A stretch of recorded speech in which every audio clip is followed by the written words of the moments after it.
So back with another episode of upcoming mods. Last time I did ask you guys if you'd be interested in me doing an interview about the Gun Runners mod, and we're actually setting it up, so hopefully we'll see that in the next few weeks. There's not specifically a time and date as of yet. Regardless, again, we are back with more upcoming mods. All the mods I am showing you today are going to be linked down below in the description. The videos especially, I really encourage you guys to click on those links and check out the mod authors channels. They put a lot of time and effort into actually making the animations they show you, but also the videos themselves, and supporting their channels and helping those videos get views is pretty important. I do encourage you to do so. With that being said, if you like this video, you can consider subscribing or leave a like or a comment. That helps with kind of YouTube's algorithm and getting the video more attention. With all that being said, we'll just jump straight into it.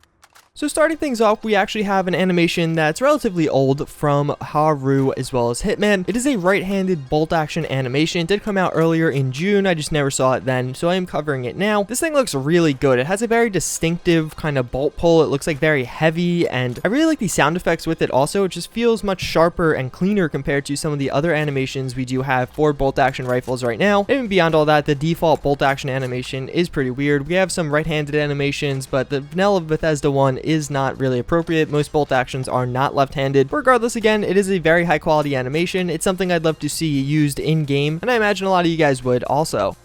So we actually have another update to the Seaward Shack. This is a work in progress mod by Queen Lunara. She did show us a bit of this with another mod, the Coastal Cottage, which is something she was also working on, but then she showed us kind of a sneak peek at this one. I assume it's a girl, I don't actually know. But regardless, she says she might not release this, which I definitely don't want to see. It looks like a pretty interesting player home. We don't know too much about it, like the location or anything like that. It being called a Seaward Shack, I imagine it's going to be towards the ocean and be relatively small. I think player homes are a great addition to the game because a lot of people kind of set up shop in different places, and when you're playing on survival especially, having to traverse very far distances between homes is kind of tedious, so having more homes available to you definitely would be pretty positive. Again, I'd love to see more of this in the future, but more mods is almost always better, so it's definitely something I do encourage her to release. So this one is really freaking cool. This is going to be called Components Redone by MySam. More or less what it does is go through all of the components available in Fallout 4 and basically totally remodel and retexture them. There are a ton of different images of some of them, and towards the end you're going to see one big image that shows all the different variants. And I gotta say, it looks really cool. I like a lot of the changes made by this. It makes it feel more realistic, like the fertilizer. Rather than being a random jar, it's actually a bag of fertilizer. That makes a lot more sense. And again, just a lot of these different components are changed around totally to really make it make a lot more sense. One of the things I really like about this mod is that it includes so many components. If this was just like a few components or maybe 3 or 4, I wouldn't really want to download it because, you know, then you have all these other ones that are left untouched. But the fact that it covers basically every component definitely makes me want to download this. It's a one-stop shop. It'll replace everything, make it better and higher quality. And that's the kind of stuff I love to see in Fallout 4. So this is a pretty interesting one. It's called Kunstlitz Castle. What it seems like is this going to be an attempt at adding in the Dawn Guard from Skyrim into Fallout 4. It seems like a pretty ambitious project, but the mod author actually says it is growing close to completion, which is pretty crazy. This castle definitely seems like it's going to be something that stands out in the Fallout universe. From some of these exterior shots, you could definitely tell it looks like it has its own world space. We don't have many castles in Fallout. It's a sci-fi post-apocalyptic game, not a medieval game. I'm going to try and reserve judgment for this one. It's definitely something I'm excited to see more of and actually get my hands on, but I'm very curious as to how this is implemented. How are you going to travel to this castle? What are you going to do at this castle? I assume some quests and something like that, but are you going to have guns while everyone else has melee weapons, or will you yourself be forced to use melee weapons? I think that'd be a pretty interesting mechanic because melee weapons in Fallout are largely overlooked unless you really need to use them for some reason, or you're doing a specific build that uses them. This one definitely looks promising, but I really do want to see what it's like in game. So in yet another armor from Skyrim, we do have the Dwarven Power Armor. More or less, this is taking the Dwarven armors that you do see scattered around all of Skyrim and implementing it into Fallout 4 as a Dwarven Power Armor. This is by Edible Grenade, the mod author behind the TES-51 armor, bringing some of those aspects of Skyrim into Fallout 4. Personally, I think this looks pretty interesting. I think it's something a lot of fans are really going to like. There's obviously a huge amount of overlap between Fallout 4 and Skyrim, and to be frank, this actually is quite fitting as a power armor. It doesn't even look that weird in a power armor setup. Obviously, it's very incomplete. There's no arms or legs yet, but from what we do have right now, it definitely looks promising and something that I'm going to be interested in trying out when it does come out. That's pretty much going to wrap it up for this one. A little bit of a shorter episode, but not too many of the mods required too much explanation or had too many intricate details to them. Let me know in the comments down below, out of what I showed you today, what is your favorite? Personally, I think that component mod looks really cool. It's something I personally am excited to get and download and use in game, so hopefully you guys are too. With that, as always, again, thank you for watching, and I hope to see all of you next time. Later.